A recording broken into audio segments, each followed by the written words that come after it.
After winning 80 million in the lottery, I immediately withdrew from the national online novel competition. My junior, Vincent, slapped me across the face when he found out. Running away at the crucial moment. Do you even care about the teacher's guidance or the hopes of your friends? Could it be that there was a problem with your entry, and you're afraid the judges will find out? In my previous life, Vincent submitted an entry for the national online novel competition that was exactly the same as mine. I asked the editor who had given me the novel inspiration, as well as the friends I had spent so much time with, to clarify things for me, but they issued an apology statement, begging the judges to give me a chance to reform. Considering my youth, the netizens were relentless, calling me a shameless plagiarist. Unable to prove my innocence, I was branded as a plagiarist. Not only was I expelled from school, but I also faced huge breach of contract compensation. My mother tried to fight for me, but she was subjected to online abuse and fell ill overnight. One blow after another left me despondent. In my despair, I jumped off the rooftop, hoping to no longer be a burden to my family. But when I opened my eyes again,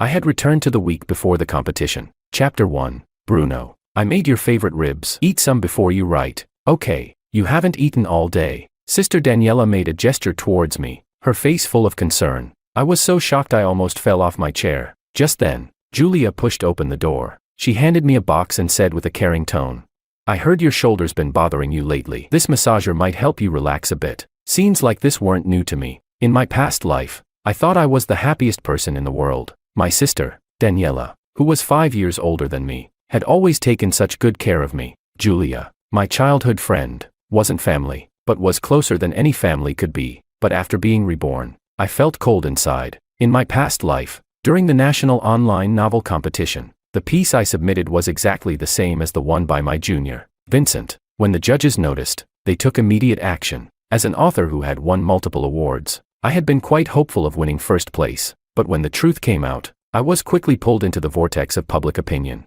I reached out to my editor sister, who always provided me with inspiration, and to Julia, my childhood friend, asking them to help clarify things. But to my surprise, they both refused. Sister Daniela, without consulting me, issued a public apology statement. She asked the competition organizers to give me a second chance, since I was still young. Once the netizens found out, it was a disaster. No wonder someone would dare to plagiarize in such a big competition. Turns out they had an editor sister covering for them. A whole family of scoundrels. Yeah, just a simple apology, and everything's forgiven. Who do they think they're fooling? If an apology worked, why would we need the police? Still so young. Fine, but isn't he already over 18? If you want to be a giant baby, go home. Don't gross us out. Under the public pressure, the competition organizers rejected Daniela's request. In truth, I had joined this competition for the 300,000 yuan prize. Sister, who had fallen ill, had damaged her voice and could no longer speak. I wanted to win the prize money so I could take her for surgery to restore her vocal cords. But after the competition ended, not only did I not win the prize, I also incurred a huge penalty for breaching the contract. Meanwhile, Vincent, who had no writing experience, unexpectedly won first place. His entry was even awarded as one of the best short stories in recent years. It was sold to a film company and was soon to be adapted. And just like that, he became a sensation, a male god writer overnight. As for me, I became the villain, the plagiarist everyone despised. The scandal over plagiarism was so damaging that I was expelled from school. To pay off the massive penalty, I, with no qualifications, had to work delivering food. But when customers recognized me, they deliberately left bad reviews, wasting all my hard work for the day. Mom, trying to help me get justice, ran around everywhere, but she was bombarded by netizens, fell ill overnight, and ended up in the ICU. To pay for her medical bills, I took a job on a construction site, moving cement. But after just a few days, the foreman kicked me out, deducting all my wages. Then I received a call from the hospital. They told me that Mom's condition was critical and that I should be prepared for the worst. With the final thread of hope snapped, I completely lost the will to live. One night, I climbed to the hospital rooftop and jumped. But when I opened my eyes again, I found myself back in the week before the writing competition. Seeing my sister and childhood friend, who were taking such good care of me, I suddenly felt so conflicted. Bruno, this is the writing material I managed to get through internal channels. If you follow this, you'll definitely win first place. Daniela signed as she placed a file in front of me. Julia, teasing me from the side, said, Bruno, you have to win first place. I'm waiting for your prize money to treat us to a big meal. I knew she was joking, but I couldn't bring myself to laugh. Daniela was my sister. She wouldn't hurt me. Julia, my childhood friend, though sharp-tongued, had always supported me. so it couldn't have been either of them. So where had things gone wrong? Back in elementary school, I had won first place in a children's writing competition. Later, in university, I often published novels in magazines. My mentor always said that winning first place in any competition was a breeze for me. So, when the plagiarism scandal broke, he believed in me. Not to mention, my serialized novels had even been published and sold well. So there was no need for me to plagiarize Vincent. Just then, Vincent suddenly released screenshots of the timestamps of when he and I had submitted our entries. The timestamp showed that he had submitted his an hour before mine. Moreover, he had posted his writing ideas and outline on his social media a week before the competition. The online abuse against me became overwhelming. Of course, Bruno plagiarized from Vincent. The evidence is clear. How dare he try to defend himself? I heard Bruno had already published books before. He must have plagiarized them too, just hasn't been caught. Good thing his sister and childhood friend had a conscience and didn't cover for him. Otherwise, the original author would have been wronged. Because the scandal became so heated, it quickly made it to the trending topics. The competition organizers also took it seriously and immediately began verifying Vincent's evidence. After verification, the evidence was all genuine, with no signs of tampering. They concluded that I had plagiarized from Vincent. Chapter 2. I was stunned. That competition novel, I had clearly written it based on the inspiration and material my sister had given me. How did it turn into plagiarism? But I had no proof to clear my name. What I couldn't understand was why Vincent's entry was exactly the same as mine. Had my sister given him the same material too? But right now, there was nothing unusual about Daniela and Julia's behavior. I could only start by investigating Vincent's social media. Looking at the timeline, he must have shared his writing ideas and outline already. But with people constantly around me, I quickly jotted down a novel outline as a cover-up. Then I pretended to have a stomach ache and asked to go to the bathroom. Julia shot me a displeased look. You're such a troublemaker. Daniela already gave you the inspiration and material, and you still want to slack off. Daniela quickly gestured to smooth things over. There's still a week before the competition. Don't rush, Bruno. There's plenty of time. As long as you follow my plan, you'll definitely win first place. But there wasn't much time left for me to uncover the truth. Once I was in the bathroom, I immediately locked the door, opened Vincent's social media account, and started browsing. I had heard that his father was a senior executive at a state-owned enterprise. His mother was a university professor, and because of his handsome looks, he had quite a few fans, but I wasn't close to him. However, Daniela's work did require her to interact with Vincent's mother,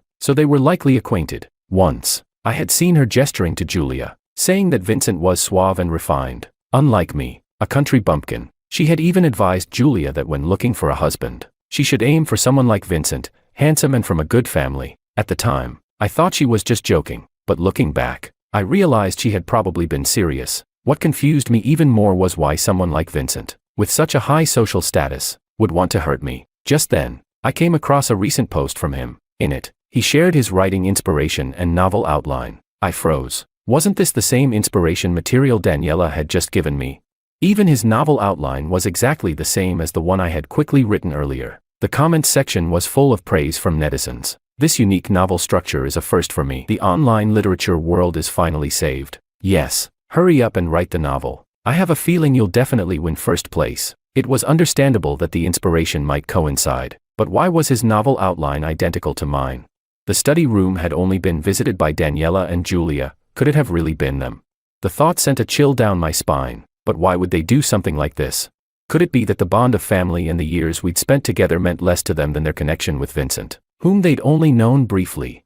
I stayed in the bathroom for an hour, making a bold decision. In my past life, my competition piece was in the fantasy genre, which I was most comfortable with. Though I won first place, it was more of the same, nothing innovative. This time, I decided to switch to writing suspense and mystery. Since I had been accused of plagiarism in my past life, I would rewrite a new piece. No matter what the outcome was, at least I could clear my name and shed the accusation of plagiarism. That was enough. Because of the sudden change in genre, I couldn't sleep that night. Early the next morning, I secretly left the house and went to my mentor's home. My mentor was my first teacher and the one who had encouraged me to pursue writing. He had high expectations for me in this competition. When he saw me, he immediately smiled brightly and handed me a steaming meat bun. Bruno, you haven't had breakfast yet, have you? Noticing that I seemed troubled, he quickly asked. Is something wrong? Tell me, what's bothering you? I forced a smile and said, Teacher, if I don't win first place in this competition, will you be disappointed? My mentor smiled and ruffled my hair. It doesn't matter if you don't win first place. I know your abilities. You can try again next time, as long as you're happy. That's the most important thing. Hearing his words, I suddenly felt more resolute. After leaving my mentor's home, I received a message from Daniela. Bruno, where did you go? Julia brought you breakfast but didn't find you. She's getting upset, I replied.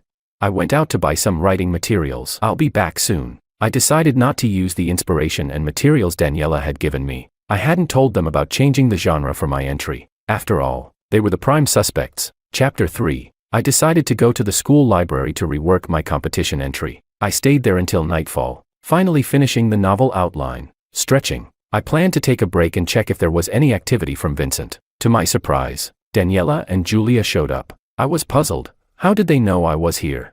Without a word, Daniela placed a steaming lunchbox on the table and gestured. I thought you'd be too caught up in writing, so I brought you some food. Julia handed me a thermos. I boiled this chicken soup for you this afternoon. You need to replenish your energy. They both looked so sincere. It didn't seem like they would ever harm me. Could it be that I had overthought things? But if it wasn't them, then who could it be? My mind was in turmoil, but I forced a smile and said, "You two came at the right time. I'm starving. Let me wash my hands, and I'll eat." With that, I grabbed my phone and headed to the restroom. Instead of going into the men's bathroom, I stood by the sink and opened Vincent's social media account. As expected, he had posted something new. How can there be such shameless people? I kindly shared my inspiration and outline, and someone just took it without asking. How is that any different from stealing? Looks like I'll have to rewrite everything. The accompanying image was of a male student's back in the library. Anyone familiar with me would immediately recognize that it was my back, but who had taken the photo? The comments were filled with fans expressing concern for Vincent, wondering if rewriting the entire novel in such a short time would be possible. Vincent responded, saying he planned to write a suspense thriller and had already finished his outline. I froze for a moment. I had never told anyone about changing my genre. Why did our topics still coincide? There had to be someone spying on me. Was it Daniela or Julia? But why were they doing this? Just then, I felt a tap on my shoulder. "Bruno, what are you spacing out for?" I jumped, realizing it was Daniela and Julia who had come to check on me because I hadn't returned. Still startled, I tried to avoid their gaze. "Sis, why don't you two go ahead? I'll eat later." I wasn't sure if they had seen me browsing Vincent's posts. Before I could say anything more, Julia snapped. "Bruno, after Daniela and I went out of our way to bring you food, is this how you're going to treat us? Don't think I don't know. You've been keeping your guard up against us these days. You've really lost all sense of conscience." Daniela quickly gestured to calm Julia down. "Julia has a sharp tongue, but a heart of gold. We were just worried you'd overwork yourself. That's all," I quickly responded. "Sis, I understand. Don't worry about me. If it gets too overwhelming, I can stay in the dorm for a few days, so you two don't have to stress." Julia scoffed. "Do whatever you want. I don't care." With that, she dragged Daniela out of the study room. I sighed in relief. At 10:30 p.m., I packed up and headed back to the dorm. As soon as I walked in, I overheard my roommate, Sam, talking about Vincent. Curious, I leaned in and saw that they were discussing Vincent's latest WeChat Moments post. It was a photo of 3 hands holding cans of cola in a toast. The caption read, "Thanks to the beautiful ladies for the feeding." I immediately recognized the hands in the picture. They were Daniela's and Julia's. When had they become so familiar with Vincent? The post had 2 comments below it. Julia, "Vincent will always be my heartthrob." Daniela, "Don't worry, Vincent, I'll make sure you in first place." I blinked, doubting my own eyes. But when I refreshed the page, the comments were gone. It was clear now, this plagiarism scandal was definitely tied to them. I wasn't surprised to reach this conclusion. Thankfully, since I was staying in the dorm, no matter what they tried, they were too far away to interfere. I could finally focus on my writing with peace of mind. But just as I was about to sleep, I saw my roommate Sam sneaking around, flipping through my notebook. I instantly woke up, anger flaring as I shouted, "Sam, what do you think you're doing?" Chapter 4. Sam flinched, his hand trembling as he dropped my notebook on the floor. "Why are you shouting? Don't think I don't know. The person who plagiarized my cousin's work is you. How unlucky, having to share a dorm with a plagiarist. I didn't even make you leave, and you're still making a scene like this. So rude." It turned out that Sam, my roommate, was actually Vincent's cousin. He had deliberately posted my personal information in the comments section of Vincent's post. Soon, my private messages were flooded with vulgar insults. Some people even went as far as to pour dirt on my bed and put dead cockroaches in my water bottle. Feeling helpless, I reached out to my mentor. In my past life, when I was wronged, he was the one who tried his best to clear my name. Although he had failed back then, he was still the only person I trusted now. When my mentor heard about my situation, He immediately gave me the keys to a small apartment. Focus on the competition, he told me. Don't worry about anything else. After the contest, we'll deal with everything. Finally, just before the competition ended, I completed my novel. Now, all I needed to do was submit the document. Just then, Vincent's social media account updated again. My entry has been submitted. Thanks to everyone for their support during this time. The post included a screenshot of his document. Though blurred, I could still make out the first few lines of text. It was identical to the novel I had just finished writing. The post was even published 10 minutes earlier than when I finished mine. I completely lost it and smashed my notebook to pieces. Had I been reincarnated, yet still couldn't escape my past fate. Suddenly, I just wanted to give up. At that moment, a notification popped up on my phone. The lottery ticket I had bought a few days ago had won 80 million. I was so excited, I almost jumped up. My family's financial situation wasn't great. I paid for my university tuition with writing fees and student loans. If it weren't for that 300,000 yuan prize, I wouldn't even have entered this competition. Now that I had money, I didn't care about the outcome of this contest anymore. A new plan formed in my mind, one where Vincent would pay the price for his shamelessness. I didn't tell anyone about my lottery win. Instead, I revised my competition entry and submitted it again. Vincent liked to plagiarize, right? Well, I'd let him plagiarize to his heart's content. As soon as the competition ended, Vincent eagerly went live to share his competition experience. The chat room exploded with comments. Streamer, you're so confident. You're definitely going to make the top 3, right? Before Vincent could even speak, Julia replied in the chat. What top 3? Vincent is definitely going to win first. I have faith in him. The chat room erupted with excitement, all congratulating Vincent. But just as Vincent was basking in the praise, his face suddenly changed. The viewers were confused. And then, out of nowhere, a few police officers appeared in the live stream. They handcuffed Vincent and said coldly, "We've received a report that you're involved in illegal activities. Please come with us." Even through the screen, the authority in their voices was palpable. Vincent's face went pale, and his expression turned frantic. But what shocked him more was that the number of viewers in the live stream kept rising. The chat room exploded with comments. What's going on? Isn't he supposed to be the rich, charming writer? How could he be involved in that? Yeah, he's so young. Still a university student. Could they have made a mistake? It's definitely someone trying to sabotage him out of jealousy. I knew why Vincent was so panicked, because he had a guilty conscience. After finding out about my lottery win, I disguised myself and went to claim the prize. Seeing the amount in my bank account, I felt a huge weight lift off my shoulders. The fear of being controlled by money had vanished, and with it, my intelligence seemed to have sharpened. I began to think back on everything I knew about Vincent. His father worked at a state-owned enterprise, and his mother was a university professor. This part was true, but even with those positions, their salaries couldn't possibly support Vincent's extravagant lifestyle. Vincent wore custom clothes worth tens of thousands, had a limited edition watch worth millions, and even his phone case was from a luxury brand. On top of that, he traveled abroad regularly. This made me suspicious. What was he hiding?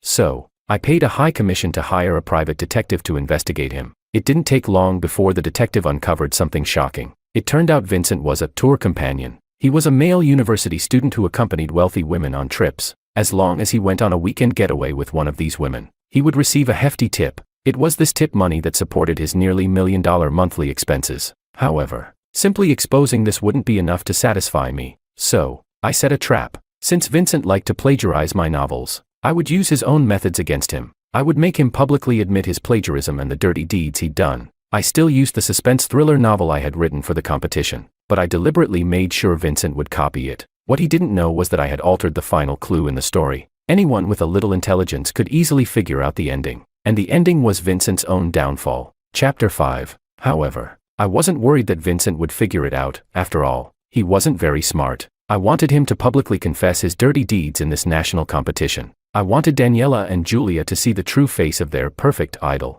As Vincent was about to be taken away by the police, he suddenly screamed at the live stream.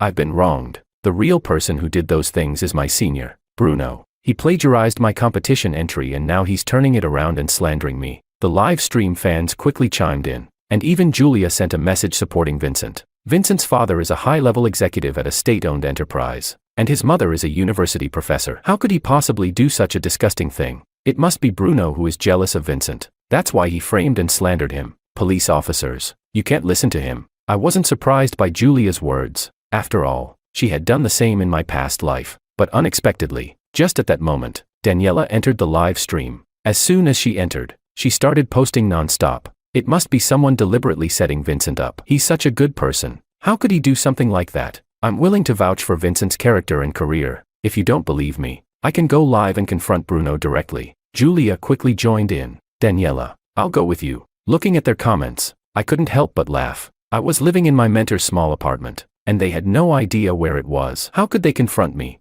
But unexpectedly, less than 10 minutes later, the door to my apartment was kicked open. As soon as the door swung wide, Daniela rushed in and grabbed my collar, shouting, "Bruno, it's you, right? You're jealous because Vincent and I are so close, so you're deliberately getting back at us, right?" Julia followed up and slapped me across the face.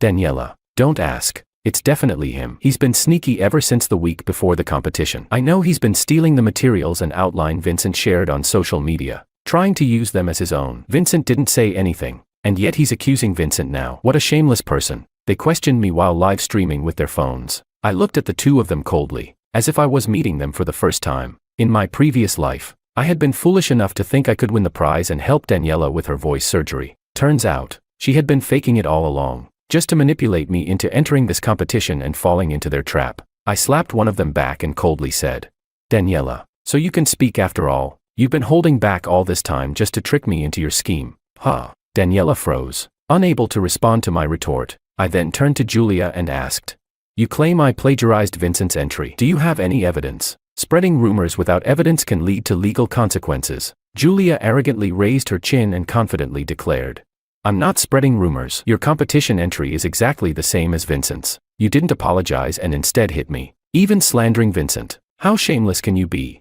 I sneered. "Are you sure I plagiarized Vincent? If you're wrong, you'll have to kneel and apologize." Julia scoffed. "I'm sure you plagiarized, and the evidence is the entry you submitted. Your entry is identical to Vincent's." I laughed coldly.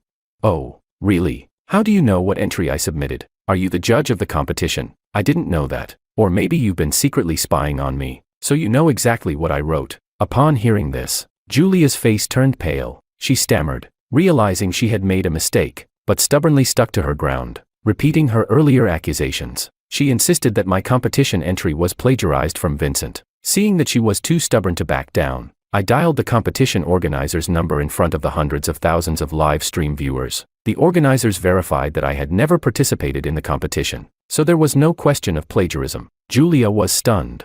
"How is this possible? You clearly submitted an entry, Bruno. What kind of tricks did you pull off?" I looked at her coldly, starting to suspect that everything Julia had done for me over the years had been a lie. I had always suspected that Daniela and Julia might have been monitoring me in some way, but I hadn't been sure until now. So, when I submitted my entry, I intentionally disconnected the internet at the last moment, meaning, even though I had tried to submit my entry, it didn't actually go through because I had cut off the connection. But those spying on me didn't know that, so they assumed I had submitted it. At first, I planned to withdraw from the competition altogether, but then, I realized that if I did that, Daniela and Julia might figure it out and come up with another way to deal with me, ruining my plans. So, I decided to play along and turn the tables on them. After learning that I hadn't participated in the competition at all, Daniela and Julia's faces went pale. Then, I displayed the novel Vincent had plagiarized from me in the live stream and revealed the final twist. The twist was that Vincent would have to publicly admit his plagiarism and his dirty deeds. When the twist was revealed,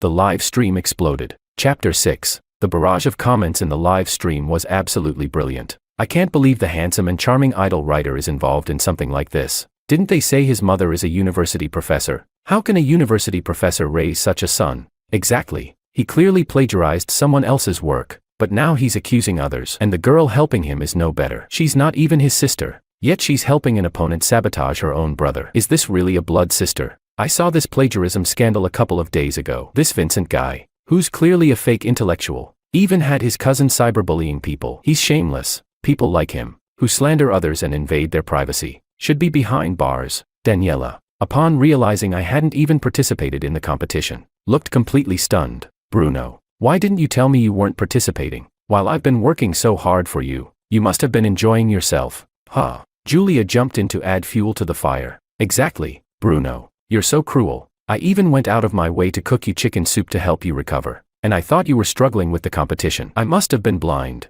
I sneered. "Daniela, stop with the moral high ground. Didn't you hide the fact that you could speak? How are you any more noble than me? Besides, Whether I participate in the competition or not is my business. Why should I inform you? As for whether you genuinely care about me or about Vincent, you both know it in your hearts. Your so-called concern was just to monitor my every move and make sure I'd play into Vincent's hands. Daniela, caught off guard by my words, became visibly agitated. Even if that's the case, you shouldn't have slandered Vincent like that. A man's reputation is incredibly important. You should know that better than anyone. Aren't you afraid I'll sue you for defaming Vincent? Vincent, watching Daniela's live stream, was tearing up. Daniela, I've really been wronged. Bruno is the one slandering me. You must help me get justice. Then, Vincent began pleading with the police. Officers, you can't just listen to Bruno's side of the story. Everything has to be based on evidence. It's Bruno who's slandering me. He's the one you should be arresting. Why aren't you arresting him? Is it because he's given you some benefit? The police officer frowned and spoke coldly. Watch your words. You can't just say things recklessly. We're here to arrest you because we have evidence. We haven't made it public yet because we wanted to give you some face. But if you don't care about that, then fine.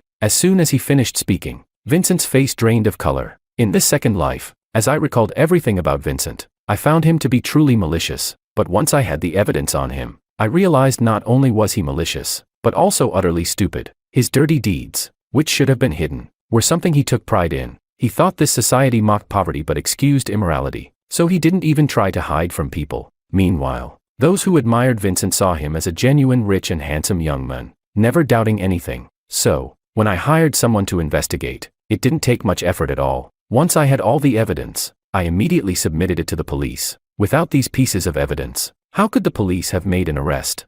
It was something anyone could have guessed, but Vincent never saw it coming. In front of hundreds of thousands of viewers, he effectively exposed himself. Since he was so eager to self-incriminate, I didn't need to stop him. When the police released the details of his crimes during the live stream, Vincent's face went from pale to green and back to pale again. He couldn't hold back anymore and begged the police to shut down the stream and take him away. Seeing Vincent being taken away in Daniela's live stream gave me immense satisfaction. In my previous life, he had made me take the fall for his actions. This time, I gave it all back to him. Once Vincent's live stream ended, the audience, still hungry for gossip, quickly moved over to Daniela's stream. Upon seeing me on screen, they immediately began to shower me with praise. You're the one who has won so many awards and even published books. Right, you're so humble. Exactly. Only a writer with real intelligence would come up with such a smart way to expose the person who slandered him. Clean and efficient. I'm a fan now. But wait, that girl who was defending the plagiarist, she's really your sister? Why would a real sister help another guy like that?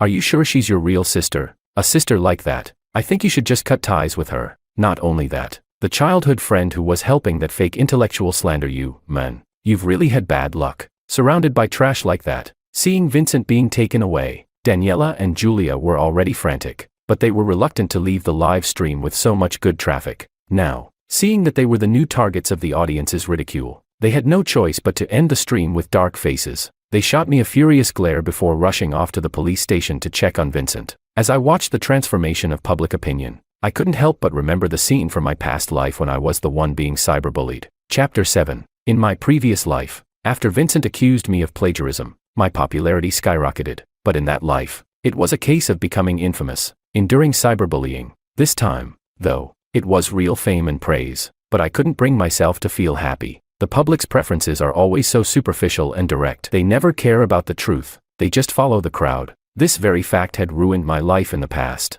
but it had also become the fuel for my revenge in this life. However, the comments in the live stream indirectly reminded me of something. Julia wanted to climb up the social ladder, groveling to Vincent. But what about Daniela? Why did she want to harm me too? Could it be that she really isn't my real sister?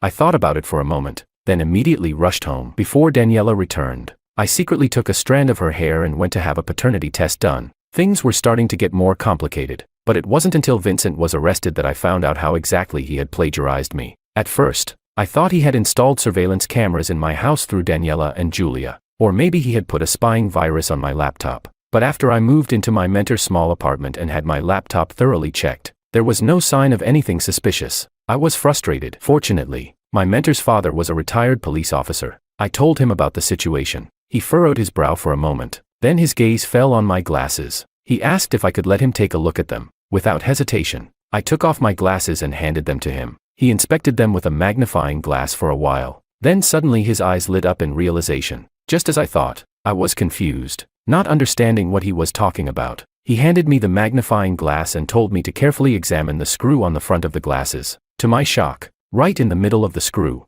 there was a hidden pinhole camera. It was so tiny and well hidden that if you didn't look closely, you wouldn't notice it at all. I was frozen in place. I suddenly remembered that about a month ago, when I was preparing to register for the competition, Daniela had accidentally broken my glasses. She apologized and replaced the frame with a new one. Since the new frame looked good, I wasn't angry. I never expected that she had tampered with the glasses. No wonder she always seemed to know exactly where I was. My mentor's father explained that this kind of pinhole camera was extremely precise and rarely seen on the market. If someone used it, they would have to report it to the police. He suspected that Daniela had been involved in something that harmed national interests. The thought sent a chill down my spine. I suddenly remembered that Daniela had studied programming, yet she ended up working as an editor at a publishing house. And editors at publishing houses often deal with professors from prestigious universities. Could it be that she was involved in something much larger than I realized?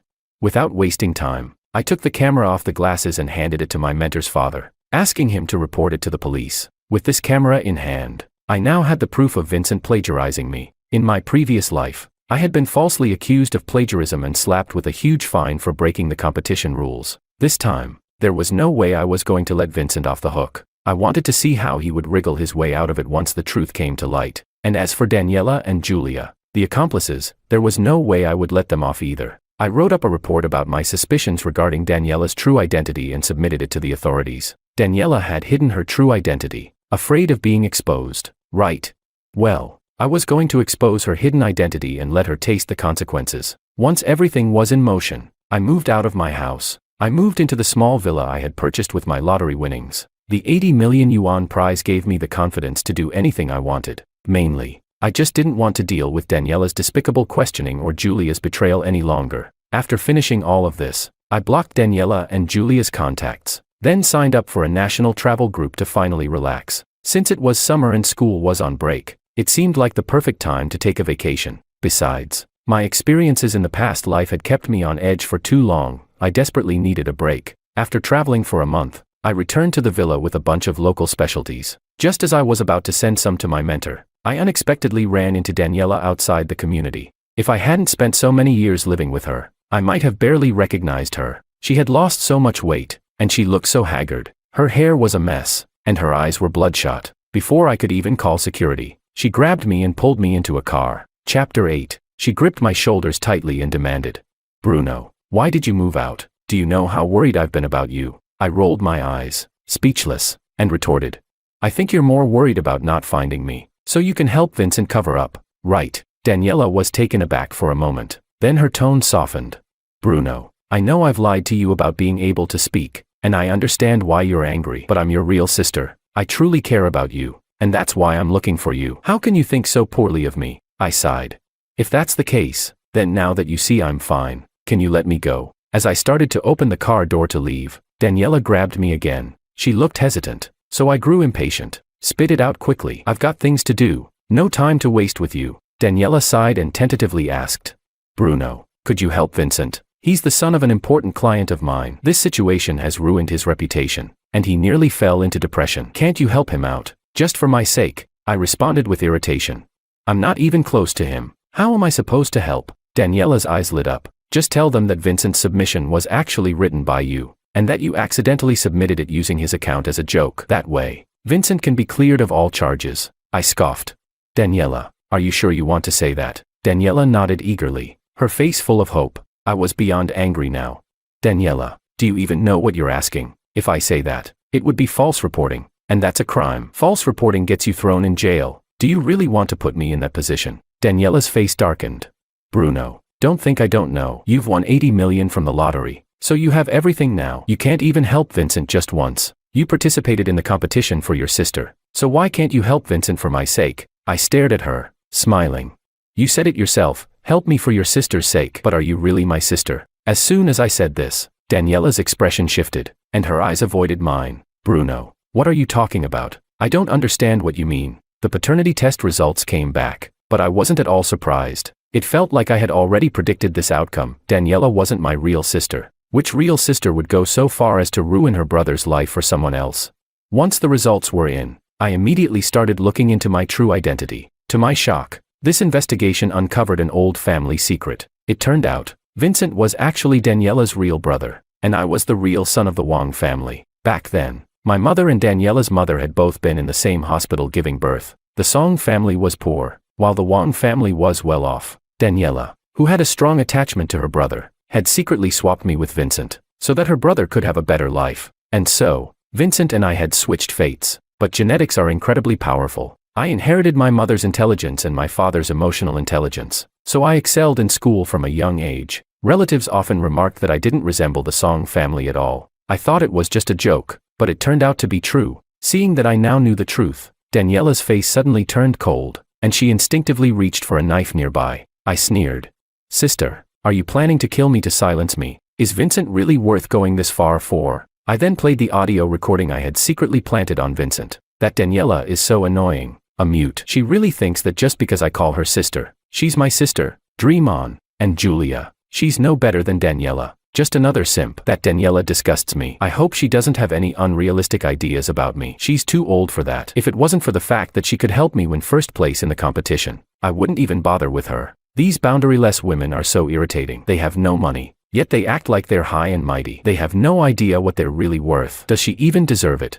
Hearing the recording, Daniela pushed me down, then drove off in a huff. I guessed she was probably going to confront Vincent. Not long after, the news came in, but it wasn't what I expected. It was Daniela's death. After hearing the recording, Daniela, holding onto a sliver of hope, went to find Vincent. She told him about their true sibling relationship, hoping to reconcile, but to her shock, Vincent refused to accept it. In a fit of rage, he pushed Daniela off the rooftop. The tragic fall ended with Daniela landing directly on Julia below. Both of them died instantly. Vincent was sentenced to life imprisonment. Truly a case of fate taking its course. When I heard the news, I was stunned, but I never thought of reconnecting with my biological parents. If things were meant to go wrong, then let them stay that way. All I wanted was to live a carefree life, enjoying the several million in my bank account. The day I died at 78, peacefully in my sleep.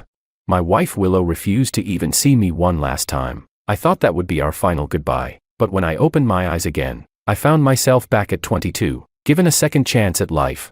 I made a decision. I would never get involved with Willow again. That was the plan. Until one day, I was having a great chat with a junior from our club, and out of nowhere, Willow appeared, her face cold and stormy. She snapped, "She's even younger than your granddaughter. How could you still go through with it?" I was speechless. Chapter 01. At 7:20 in the morning, I finished my jog. The other 3 guys in my dorm were already up. We had an 8 a.m. class today. Alex glanced at the time and exclaimed, "George, which girl did you fall for? You've been sticking to morning runs for 2 whole months." He wasn't wrong. I used to be the biggest sleeper in the room, but 2 months ago, I suddenly became a morning person, shocking the other 3 in the dorm. Grabbing my clothes to take a shower before class, I replied, "Running in the morning clears the mind." It wasn't that I didn't want to sleep. It's just that my 20-year-old body was now inhabited by a 78-year-old soul. Even my internal clock followed the habits of old age. I'd naturally wake around 6, so I figured, why not go jogging? Who would have thought, just 2 months ago, I was an old man, nearing the end of life, and then, after my final breath, I woke up young again. At first, I'd get sleepy embarrassingly early, so much so that I couldn't stay awake in night classes, but I eventually adjusted. Still, the early rising stuck with me, not that I minded. At 7:40, the 4 of us went to the first-floor canteen for breakfast. As I was sipping on my porridge, Alex elbowed me, nearly sending it straight up my nose. Lowering his voice, he whispered, "George, look, your goddess is getting breakfast too." The 3 of us followed his pointing finger in perfect unison, as synchronized as we'd been during military training. It was Willow. She wore a plain white hoodie with no extra frills, paired with slim-fitting blue jeans that showed off her long, straight legs, already blessed with stunning looks. Her simple outfit only made her more eye-catching. She stood in line, slowly scrolling on her phone with one hand, earphones in, sipping milk from a bottle in the other. I pressed my lips together and turned away, correcting Alex. "She's not my goddess anymore, honestly. I feel more like her grandfather now." David looked stunned. "George, why are you throwing shade?" I sighed. Honestly, I wasn't. When I passed away, both our grandkids were older than she is now, thanks to her family's strong genes. Even our granddaughter looked a little like her. So now, seeing 20-year-old Willow again, all I could think of was my little granddaughter. Yes, Willow and I were married. A business marriage, on the surface cordial. But in reality, we couldn't stand each other. Spent our whole lives arguing. Of course, I never won a single fight. She was a nagging shrew. And honestly, the fact that she even had a husband just proves how tolerant I used to be. The one time I did win an argument was when I cursed myself, saying I'd probably die before her, just to finally escape, usually quick with comebacks.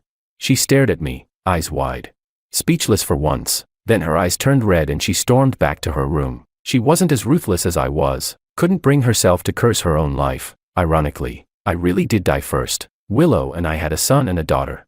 And 3 grandchildren, 2 boys, 1 girl, all grown. They were all there at my deathbed. Everyone, except Willow. She didn't even come to see me one last time, after over 50 years of marriage. She wouldn't give me that. No idea how she's doing now. Don't care anymore. Back when I first returned to this life, I went to secretly check on the young Willow. Of course, she didn't recognize me. When we passed by each other, she didn't spare me a single glance, even though I'd spent my entire college life crushing on her. I'd been so timid that she never knew I existed. Pathetic. Really? Shit. She's looking over here. Alex blurted out. I groaned. Alex, I told you to stop swearing. Damn it. I couldn't help it either. It had been years since I swore. But somehow, facing Willow again made it feel natural. What's her deal? She looked like she'd been rooted to the spot. Frozen as she stared in our direction. Were her eyes red? David muttered. Why do I feel like she's about to cry? Her gaze met mine. And for a moment, my heart gave an involuntary tremble. I felt it too, what David said. But seriously, what was there to cry about? She's the queen bee on campus. This isn't the place for tears. Luis chimed in.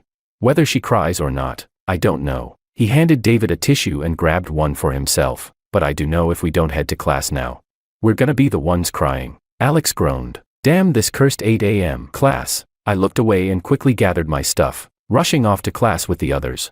Not letting myself think about it too much. Chapter 02. Good thing I was reborn back to my university days. Years of managing my family's company had already carved business instincts into my bones, which made handling the academic knowledge at college a piece of cake. If I had been reborn back to high school, well, then there probably wouldn't be much of a story to tell. After finishing the first 2 periods of statistics, a few of us rushed to the lecture hall for our class on Maoist theory. We picked seats in the 3rd row by the windows. It made it easier to sprint to the cafeteria right after class. The windows to the right faced the campus walkway, where rows of plane trees stood, their leaves already tinged yellow. It was a shared general education class with 3 different majors, and even by the time the bell rang, the classroom was still half empty and scattered with students. Alex suddenly seemed to remember the topic we'd been talking about at lunch. He leaned closer and asked, "So why don't you like Willow anymore?" His question pulled my gaze back from the scenery outside. I remembered it had also been Alex who asked me before, "What do you even like about Willow?" I heard a ton of guys got rejected by her so hard they started questioning their self-worth. What did I say back then? Oh right, I picked a reason that was simple and honest. She's pretty. Alex had choked at that and said, "Being pretty doesn't fill your stomach." And I replied, "No, but it definitely makes everything else more appetizing. So why don't I like Willow anymore?" Alex pressed, "You think she's not pretty anymore?"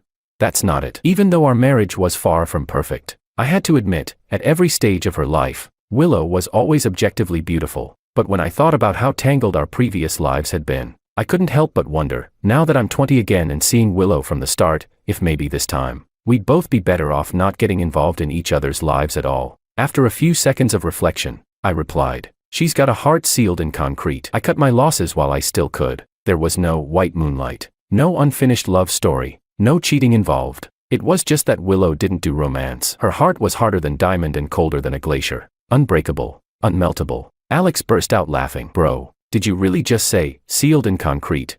The class bell rang, and a group of students walked in right on cue. I looked up casually toward the door. It wasn't hard to spot Willow's slender figure. Her gaze skimmed through the rows of seats, finally locking eyes with mine. But in the next moment, her roommate tugged her by the arm, and they walked toward the back of the classroom. I tilted my head slightly to watch her retreating figure. She slipped her hand out of her roommate's grip, then slowly crossed both hands behind her back, still holding her textbook. That oddly mature posture on such a young woman, what the hell? For a split second, it felt like elderly Willow had possessed her 20-year-old self. The professor had already started the lecture. I turned back and refocused on class. During the break, I picked up my thermos, opened the lid, blew on it a couple times, and took small sips. I'd bought this thermos a while ago, and the guys in the dorm had joked about it. What kind of college student carries a thermos everywhere? Out of the corner of my eye, I saw someone approach my seat, casting a shadow over me. I looked up, and startled, choked down a huge gulp of hot water that burned my tongue, trying my best not to stick my tongue out like an idiot to cool it off. I looked at the person in front of me with a mix of blame and confusion. I had no idea why Willow was standing there, staring at me. In our last life, we didn't even speak once during our entire college years. My tongue was already going numb, but I still managed to ask, "Can I help you?" A flicker of disappointment flashed in Willow's eyes before she quickly masked it. She looked down, pulled something from her pocket, and placed it on my textbook. "Your meal card. You dropped it," she said. Our school's meal cards all had personal info and photos. I must have been rushing this morning and dropped it without noticing. I thanked her, but she didn't leave. It felt like she was waiting for something. I shot her a look that said, "Anything else, classmate?" Willow pressed her lips together, then silently turned and walked away. David leaned in and said, "Damn, George, you really don't like her anymore, huh?" That was cold, man. No flushed face, no skipped heartbeat. That wasn't the reaction of someone who'd just been approached by their goddess. "What do you mean cold?" I shot back. I was polite. I even thanked her. David was speechless. "Dude, that's really what you're focusing on?" I put the meal card away, then pressed my right palm over my heart, feeling the too fast rhythm of it thudding against my chest. No way I was truly unaffected. She was the person I had a crush on as a teenager, the same person I'd spent a lifetime with. Even if I'd gone back to being 20, for me, it had only been 2 months since we parted, but I'd already lived over 70 years. I'd weathered countless storms in the business world. There's no way a 20-year-old girl could read what I was really feeling. Chapter 03. Back then, unless I deliberately passed by the places Willow frequented, I basically never saw her outside of our shared classes. But now that I've let go of those thoughts, I seem to be running into her more often. This morning, I went to the covered track field as usual. A few students were already jogging on the rubber track. I placed my thermos in my usual spot, only to find a brand new thermos already there. Weird, honestly. If it weren't for the habit I developed after 30 of drinking hot water with goji berries. At 20, I should have been clutching iced drinks, not herbal tea. Shaking off the thought, I put on my Bluetooth earbuds and started my morning run. I hadn't even completed one lap when a flash of white passed me by. I looked closely. Wasn't that Willow? Back in college, I couldn't even count how many times I'd watched her from behind. I'd recognize that silhouette anywhere. But what's she doing running?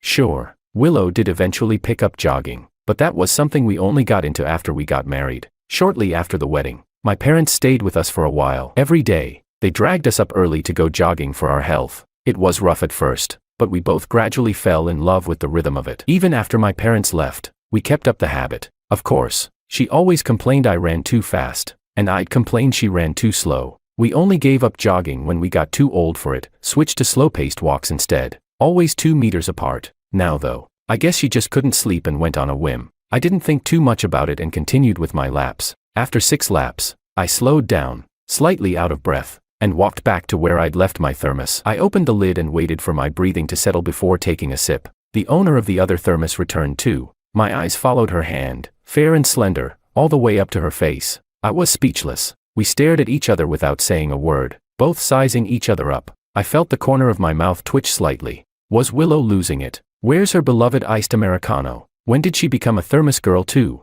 I remembered when I started drinking hot water in my 30s. She'd scoffed at me like I was some kind of old man. I told her, "When you end up bedridden, I'll live stream myself clubbing just to rub it in." She snorted and said, "Are you sure that's clubbing and not just a rat flailing around?" But the next day, I saw she'd bought her own thermos. I couldn't help teasing her. "Didn't you say it was lame?" She just curled her lips and said, "Well, if I'm going to outlive you, this wellness stuff suddenly feels worth it." I had no words. Just thinking about that memory made my teeth itch with frustration. One part of me regretted never being able to win an argument in our entire lives, and the other part grabbed the thermos and walked away in a curve around her. It wasn't until I reached the dorms that something clicked. Walked around her. I think Willow had taken 2 steps toward me, and I, lost in thought, instinctively stepped aside and kept walking. What does it matter? So I sidestepped. Big deal. It was Thursday today. We only had 2 classes starting at 10 a.m., and the whole afternoon was left open for club activities. Back in freshman year, I had joined the sign language club, but after a few sessions, I lost interest and never went back. So I usually spent this free time in the library. Alex's photography club had planned a little outing to the park behind the school today, and he asked if I wanted to join. I figured I had nothing better to do, so I agreed. The fastest route to the park was to hike over the small hill behind campus. The hill wasn't tall, and the slope was gentle, with a winding path leading over it. In the end, the group decided to walk. When I saw Willow bringing up the rear of the group, I suddenly remembered, right, she's one of the club officers, and she's actually a really good photographer. I'd once found one of her old photo albums in our study, though she never took a single photo of me. Alex wasn't the most athletic, so we gradually fell behind and found ourselves at the back of the group. "Alex, your shoelaces are loose again," I said. He was wearing new sneakers today, but the laces kept coming undone. It was already the second time. "Ugh, so annoying," he grumbled. "That's it. I'm tossing these shoes when I get home. Move. I'll show you how to tie it properly." I crouched down and quickly tied a sturdy loop knot for him. I'd had a pair of shoes just like this, and it was Willow, impatient as ever, who taught me this particular way to tie them. It had stuck with me ever since. When I stood up, Willow was right there beside me, her brows slightly furrowed as she looked at me. I couldn't tell what she was thinking. "George," she said, "can I add you on WeChat?" That line, it was nearly identical to what she said the first time we met on a blind date. Back then, she asked almost mechanically, "Mr. Wong, would it be okay if we exchanged WeChats?" Only now, her expression was a bit different. There was something in her eyes, a flicker of emotion I couldn't quite understand. I gave a small smile and replied, "Sorry, not really convenient." Chapter 04. For the rest of the event, Willow wore a frosty expression, which made everyone too scared to go near her. But for me, that look, I knew it all too well. I'd seen it for over 50 years. What I couldn't figure out was, what the hell made her suddenly ask for my WeChat?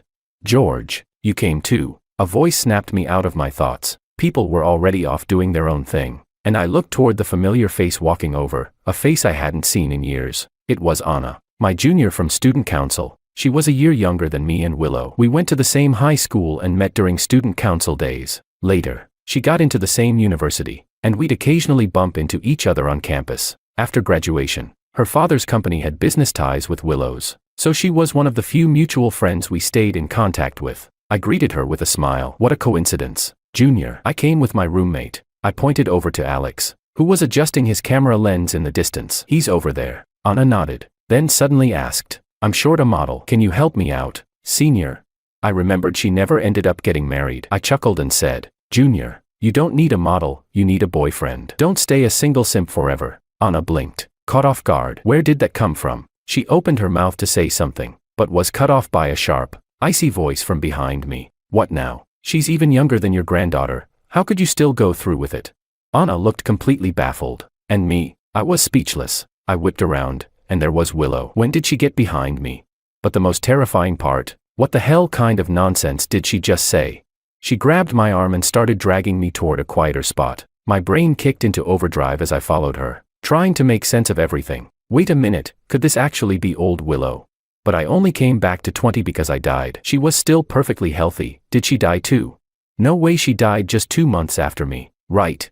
But if she wasn't her older self, how could a 20-year-old Willow say things like that? Okay, forget it. My head hurts trying to figure this out. Once we were somewhere out of sight, Willow finally let go of my arm and got up in my face, clearly annoyed. That expression, I knew it well. She looked up and snapped, "George, you're a damn pervert." I was speechless. "That's your opener. Ever heard of manners?" She went on.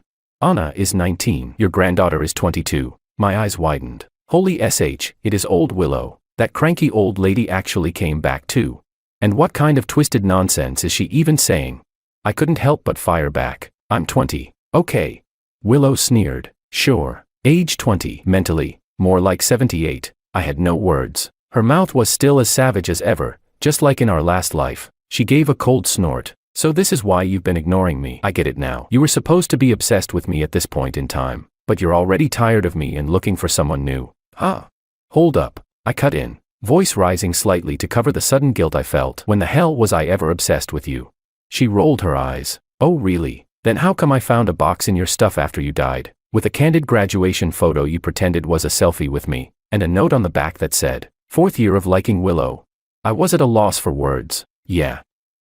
I really did that dumb thing. It was supposed to be my little memento of a crush that never went anywhere. Then I got sick, so suddenly I didn't even have time to destroy the photo. I ended up hospitalized right away. Later I thought, whatever. By the time anyone found out about it, I'd be long gone. No need to worry about being laughed at if you're dead, right? Who would have guessed that the story kept going even after death? Absolutely mortifying. I steadied my breath and tried to keep my voice calm. I was young and dumb. Everyone goes through some cringy phase. To keep her from roasting me more over that ancient history, I quickly switched the subject. Wait, how are you here too? Did you die? Some accident? Crap, if that's true, our poor family lost 2 people in just 2 months. Willow's eyes flickered at my question. That fiery, combative energy she had a moment ago vanished, and she suddenly looked quiet, almost like a nervous little quail. I knew that look. If Willow didn't want to talk about something, no amount of pressure would get her to open up. I frowned and changed tactics. Then how did you recognize me? That was clearly an easier question. She smirked and answered, your jogging habit, the thermos you carry everywhere, the way you tie your shoelaces, and that dumb sweet Anna girl. None of those things existed until after we got married. I had no words. Okay, she definitely remembered all the details. When did you arrive? I asked. Willow replied, the night before I ran into you at the cafeteria. I checked your class schedule that morning. Since that day, all of Willow's odd behavior replayed in my mind like a highlight reel. It wasn't that I hadn't noticed. It's just, I never imagined she could have come back just like I did. All I can say is, what a cosmic joke. Chapter 05. Ain't this just cosmic punishment? It's not like I expected to be the only one reborn, but did Willow really have to be sent back to the same timeline as me? Couldn't the universe assign her a different chapter of life or something? Just, not here, not now. Willow asked again for my WeChat, and I rejected her without hesitation. She didn't get it and kept pressing. Why not?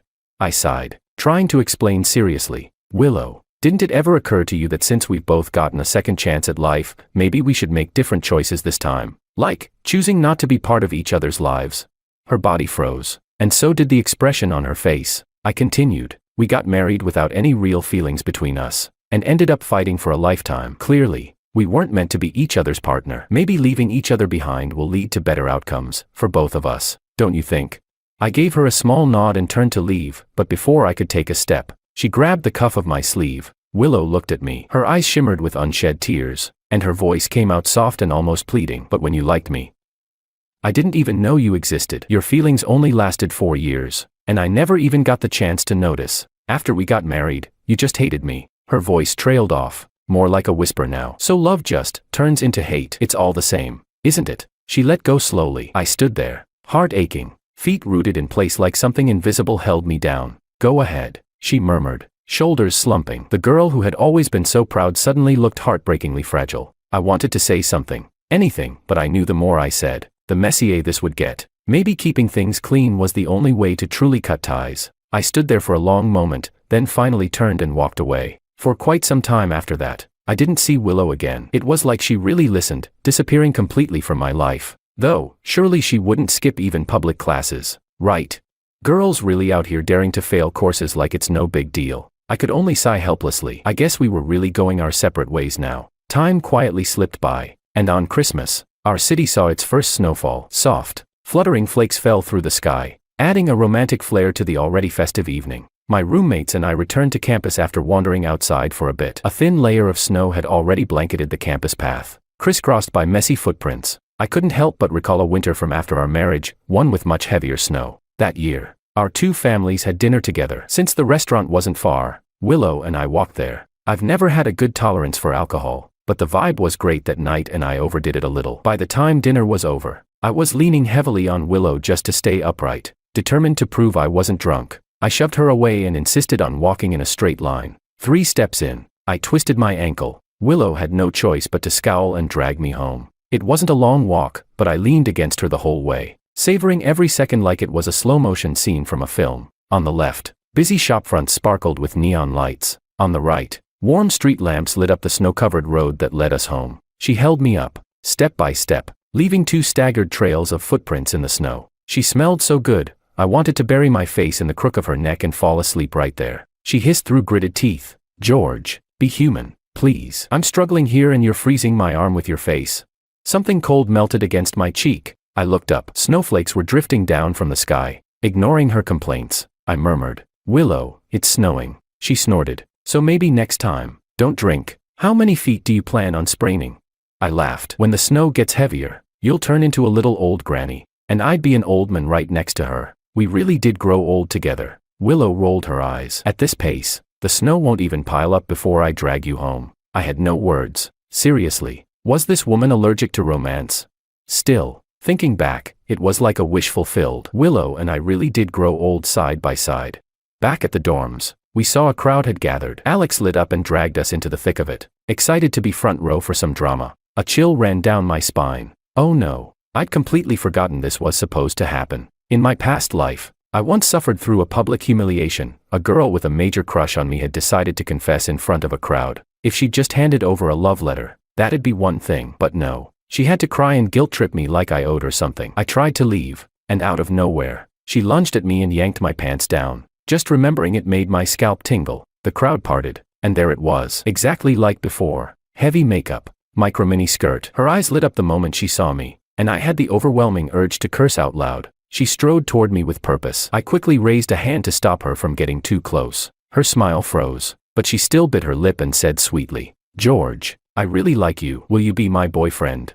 The crowd started buzzing. My roommates noticed my stiff expression and jumped in to help. "What's with all the shouting? If you like her so much, why don't you date her?" they said, motioning to the onlookers. The girl's eyes were starting to tear up. She sobbed my name, George. Just as I opened my mouth to reject her firmly, someone looped their arm around mine. I turned. It was Willow, dressed in a white puffer jacket. She didn't look like the distant, aloof beauty everyone saw her as. No, right now she looked like she wanted to tear this girl apart. She spat. "Go cry somewhere else. Don't bother him again." The girl shot back. "And who are you to tell me that?"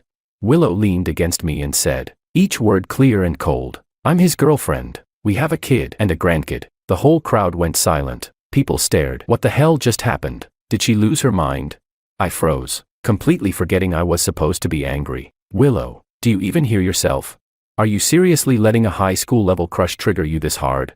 I wanted the ground to open up and swallow me whole. I tugged at Willow's hand, silently begging her to stop before she said anything worse. She spared me a glance, took a deep breath, and calmly added, "I mean, someday we will." The crowd collectively exhaled. False alarm. She was still sane. My roommates gave me a look full of meaning. I shook my head furiously. "Nope, not what you're thinking. I'm normal. Please don't make this weird." Chapter 06. Honestly, I have no idea what kind of emotional crisis Willow went through, but ever since that night, she started showing up in front of me constantly. She couldn't get me on WeChat. No problem. Somehow she managed to get my phone number instead. She would text me all the time, not caring whether I replied or not, just chatting away on her own like she was having the time of her life. She also had my class schedule, so whenever she didn't have class herself, she'd show up to mine, plop down next to me, and stick around no matter how much I tried to shake her off. Eventually, I just gave up and let her do whatever. Let her act out. She'd get bored and back off eventually. Right. At least, that's what I told myself. My roommates, of course, kept shooting me that smug, "You're totally into this" look, no matter what I said. They treated every word like I was full of crap. So I stopped explaining, and just like that, I let it drag on for over half a month. Then finals came and went. We started winter break and packed up to head home for the Lunar New Year. Neither of us was from the city. The trip home took a 2.5-hour flight, followed by a half-hour bus ride. Willow had the same route as me, so, yep, we ended up traveling together again. I'd noticed how different she was from the Willow I once knew, but I still didn't understand why she'd suddenly gotten so clingy. Maybe she just didn't feel grounded in this reborn world. Maybe she needed something familiar. So on the bus, I turned to her, looked her straight in the eye, and said seriously, "Willow, we're really back. This isn't just my second life, it's yours too. You should go do the things you want, the things you need to do. You don't have to revolve around me." For a moment, there was only silence. Then Willow looked at me, those deep black eyes filled with confusion and frustration. "Don't you get it?" she said softly. "How obvious do I have to be before you realize I don't want to become strangers with you? I don't want a life that doesn't have you in it, even if we fight all the time like in our last life. I still don't want to let you go. I never let myself fall deeply for anyone, because..." I leaned forward, wanting to hear more. It was the first time Willow had ever opened up like this. For once, I felt like I was getting closer to the real her, the one who always hid deep inside. But in the very next second, a scream tore through the air. The entire bus jolted violently. Before I could even react, Willow threw herself over me. The bus tilted sharply, and luggage from the overhead racks rained down on us. Bags of all sizes crashing down. Some of them hit Willow directly. I heard her let out a muffled groan. Eventually, the chaos settled. The bus had stopped, but the noise inside hadn't. People were shouting, panicking. I opened my eyes and saw only darkness. A cold wave of panic hit me. I shouted her name as loud as I could. I knew she was right next to me, but I couldn't see anything. That scared me more than anything. My wrist was stinging, probably cut by broken glass. It felt wet and sticky. After what felt like forever, I finally felt movement against me. Her voice came, trembling. I'm okay. Hearing her speak nearly made my heart collapse. My voice was hoarse. Are you sure? Are you hurt? I'm okay, she said, breathing heavily. Don't worry about me. I reached out in the dark, trying to find her face. My hand landed on the back of her head and came away wet. Willow, my whole body was shaking. You're bleeding. A lot. Outside, I could hear people shouting. From the bits and pieces I caught, it sounded like the road had collapsed under the bus, and half the vehicle had fallen into a sinkhole. We were sitting near the front, so we took the worst hit. I really don't feel any pain, she whispered. If you just hold me, I won't hurt at all. Okay. I bit down hard on my lip, choking back my emotions, and held her tightly in my arms. I could feel her trembling. Don't move, and don't fall asleep. Do you hear me? I said. She answered quietly. My eyes stung. Why are you so stupid? Why did you throw yourself over me? Her voice was raspy as she said, you dumb old man. If you died first again, what would I do? Then, after a moment of silence, her voice came again, choked with tears this time. If I lose you again, I don't think I'll ever be lucky enough to find you in the next life. Chapter 07. When I woke up in the hospital, my parents were already sitting by my bedside. I'd only suffered some scrapes and cuts from broken glass, nothing too serious. Everything had already been cleaned and bandaged. But after such a terrifying ordeal, seeing my parents, who had long passed away in my last life, standing there, real and alive, the moment I saw them, my nose tingled, and tears spilled out. They comforted me softly. You're okay now, son. Then I suddenly thought of Willow. My voice was hoarse as I asked, where's Willow? My parents exchanged confused glances. Who's Willow? That's when I realized, of course, they didn't know her yet. Not in this timeline. I immediately tried to get out of bed in a panic. I need to find the nurse. My mom hurried to stop me. Where are you going, son? That girl who came back with me, she saved me, I said urgently. Eventually, I learned from the nurse that Willow had been placed in another single-patient room, 5 doors down from mine. Since my injuries were minor, my parents didn't stop me from going. They followed behind, keeping a watchful eye. When I arrived outside her room, the nurse had just stepped out after switching her for. I looked through the doorway and saw her father sitting inside. I walked in and blurted out instinctively, Dad. Mr. Liu looked completely stunned. So did my parents, and I was mortified. Almost as soon as the word left my mouth, I realized what I'd done. I quickly tried to cover it up. Sorry, Uncle. I'm Willow's classmate, George. I came to check on her. Mr. Liu glanced at the hospital gown I was wearing. Then his face lit up with understanding. You were also on that bus with Willow. I nodded. Since Willow had saved me from the worst of the injuries, my parents quickly began chatting with hers, expressing their gratitude. Meanwhile, I stayed quietly by Willow's side. She was badly hurt, struck multiple times by falling luggage. Besides scrapes and bruises, she had a head injury and 2 broken ribs. She hadn't regained consciousness since being admitted. It wasn't until the early morning of the 3rd day that she finally stirred. Her father had gone home to rest, and the nurse on night duty had dozed off in the corner. I couldn't sleep, so I snuck quietly into her room again. Before long, I saw her eyelids flutter open. The lights in the room were off, but the glow of the streetlights outside filtered in through the window, casting a soft glow. Willow stared at me for a few seconds, then smiled, gentle warmth spilling from her eyes. I let go of the hand I'd been holding and stood up to pour her a cup of warm water. I helped her sip it slowly, and asked, How are you feeling? She shook her head, as if to say she was okay, but kept smiling, her eyes never leaving mine. I frowned slightly. Why are you smiling like that?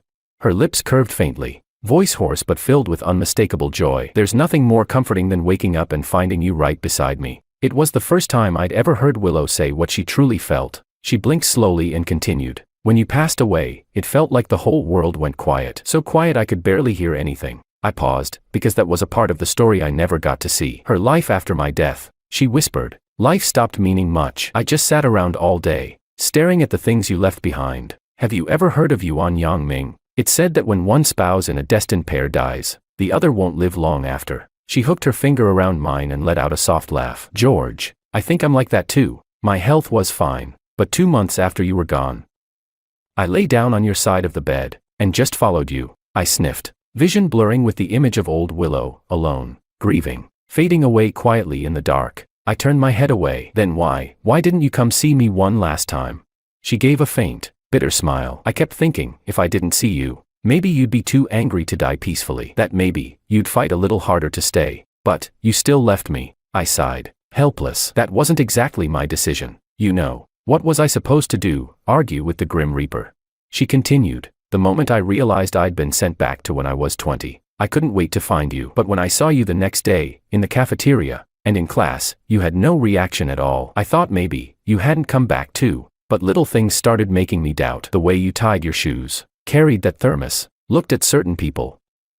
I started wondering if maybe you were just pretending not to recognize me. I wasn't planning to confront you that soon, but that day, when I saw you laughing and chatting with someone else like I was a stranger, my chest felt so tight I could hardly breathe. I just needed to break your act. I needed to know we still had a connection. But that day, I told her we shouldn't be in each other's lives at all. She took a shaky breath. When I realized you really didn't want me in your life this time, I did think about leaving you alone, doing what you asked. But she hesitated. I guess I'm not as good at pretending not to care anymore. On Christmas night, I finally figured it out. If I can't let you go, then I'll just have to hold on tighter. I hadn't said anything for a while. She gently shook my hand. I've said so much. Aren't you going to say something? Chapter 08. What kind of reaction was I supposed to give? I said. Drink more hot water. Willow's eyes went wide with disbelief. That's it. I scratched my head, a little sheepish. This is all kind of a lot. I'm still trying to wrap my head around everything. She let out a long sigh. George, I never wanted to deal with love or catch feelings for anyone. You know, my parents divorced when I was really young. I saw what it looked like when they were in love, and I saw what it turned into once the love was gone. Resentment, bitterness. I learned early on that human emotions are fickle. You can't control when someone falls for you, and you definitely can't control when they stop. That's why I always avoided relationships. It just seemed safer that way. Business marriages were perfect, no emotions involved. But then I met you, and honestly, it felt nice. You hated me, or at least acted like you did, so I felt no pressure around you. I could be completely myself, vent, lash out, whatever, without fear of emotional consequences. We had children, just like you. Then they grew up, built lives of their own, started families of their own. I truly thought I'd lived a smooth, satisfying life. Everything unfolded exactly the way I wanted. Except, she paused for a few seconds, then continued quietly. I never imagined you'd be the one to leave first. Having you by my side became as natural as breathing. We argued every day, but never once did I think about being apart from you. I admit I never really learned how to love someone properly. But now that we've come back, I want to try. I want to learn. Can I?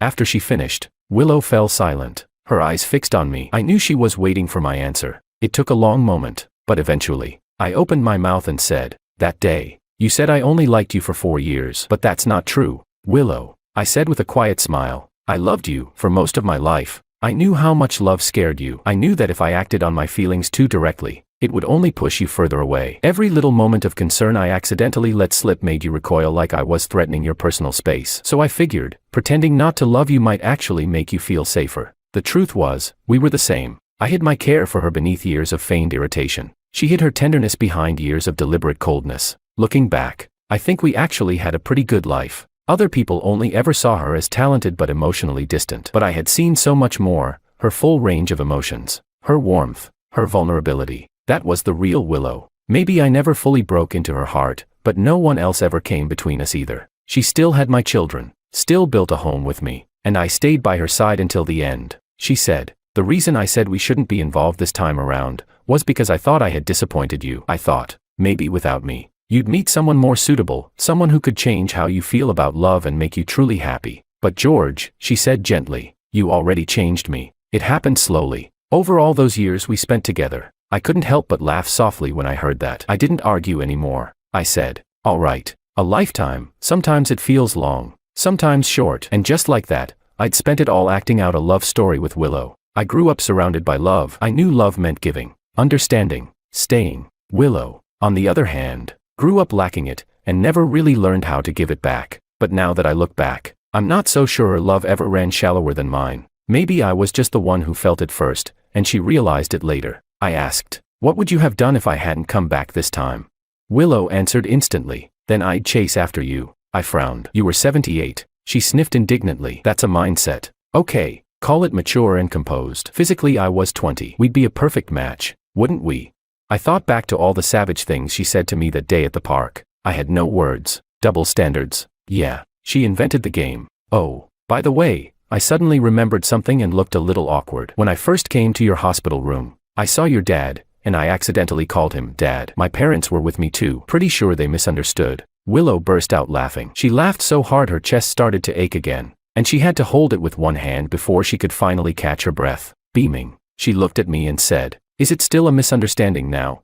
I paused for a moment, then leaned in and kissed her forehead. I said softly, "No, not anymore." Chapter 09. Winter break only lasted a month, but even after returning to campus, Willow had to spend another 3 months resting before she was fully recovered. When my dorm mates saw us walking hand in hand, they couldn't help but tease, "Man, after all that effort explaining yourself, what was the point? Reality speaks for itself." Fair enough. I gave up trying to argue. They weren't wrong. 2 years later, when we were seniors taking our graduation photos, we'd already taken tons of pictures together, but Willow still dragged me to the exact same spot where I'd once secretly snapped a photo of her. She made me take another shot, this time of her smiling right at the camera. Then she forced me to write the same words I'd written years ago on the back of the Polaroid. "Even a spring breeze that stretches for miles doesn't compare to you." It felt like reaching across time and space, pulling that silent, one-sided love from years ago into the present, and finally, giving it the acknowledgement it never had. After graduation photos, we both started our internships. Thanks to decades of experience from our previous lives, Willow and I were each entrusted with major responsibilities as soon as we returned to our respective family companies. Like I said before, early mornings will always find a way to exist in this world. Our companies both officially started work at 9:30, but our parents had agreed we had to clock in by 8 a.m. A pair of doomed lovers, truly. On the morning of Willow's 22nd birthday, the weather was perfect. Both of us snuck out during work hours to head to the Civil Affairs Bureau and get our marriage license. Honestly, I didn't think Willow would be in such a hurry, but I couldn't hold out against her persistence and sweet talk. Within a couple of days, I'd surrendered. Right before we walked in, I muttered to myself, "In our last life, we got married before we even dated. This life, we dated once, and still ended up married. Same person both times. Kind of monotonous, don't you think?" That night, Willow put on a variety of battle outfits and absolutely wrung me dry. Afterward, she leaned in and asked with a smirk, "Still think it's monotonous?" Definitely not. It was great. Simple love makes happiness simple. When we walked out of the marriage office, we each held a little red book in our hands. Willow insisted on keeping both certificates, treating them like treasure and tucking them safely into the inner pocket of her coat. While we were stopped at a red light, she turned to me and asked, "Do you remember what you said before, about how since we started over, we could make different choices from last time?" I gave her a lazy glance and said, "What, regretting that we made the same choice again?" "Nope," she replied. Then, while I was distracted, she leaned in and stole a kiss. "I was just thinking, last time, we had 2 kids. This time, we got married 4 years earlier. How about one more?" I stared at her, dumbfounded. What kind of mental gymnastics is that? Willow grinned. "Come on, look at our genes, too good to waste, right?" I had no comeback. She added seriously, "As model citizens, we should actively support the National Birth Rate Initiative." I shrugged. "Sure, let's do it. It's not like we can't afford it." Willow formed a heart with her hands and said, "Love you." I kept my eyes on the road ahead, but I couldn't stop the smile tugging at the corners of my mouth. "Yeah, love you too, from the past, to the present, and into the future."